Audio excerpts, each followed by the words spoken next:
বাগানে সতেজ সদ্য ফোটা ফুল বাছাই করে প্রস্তুত করা হবে বাজারজাতকরণের জন্য।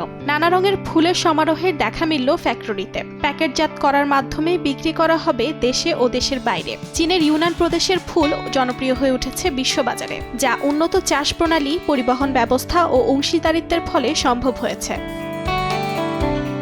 ফুলের রাজ্য হিসেবে পরিচিত ইউনান চীনের বৃহত্তম ফুল উৎপাদনকারী অঞ্চল। স্থানীয় বাজারের পাশাপাশি আন্তর্জাতিক বাজারেও এখানকার ফুলের ব্যাপক চাহিদা রয়েছে। এখানকার সতেজ ফুল প্রধানত থাইল্যান্ড, জাপান ও সিঙ্গাপুরে রপ্তানি করা হয়। স্থানীয় চাষি ও ব্যবসায়ীরা জানান, ফুল নিয়ে তাদের ব্যবসা প্রতিনিয়তই সম্প্রসারিত হচ্ছে। এছাড়া মধ্যপ্রাচ্যের দেশগুলোতেও ইউনানের ফুল প্রতিযোগিতামূলক মূল্যে বিক্রয় করা হয়।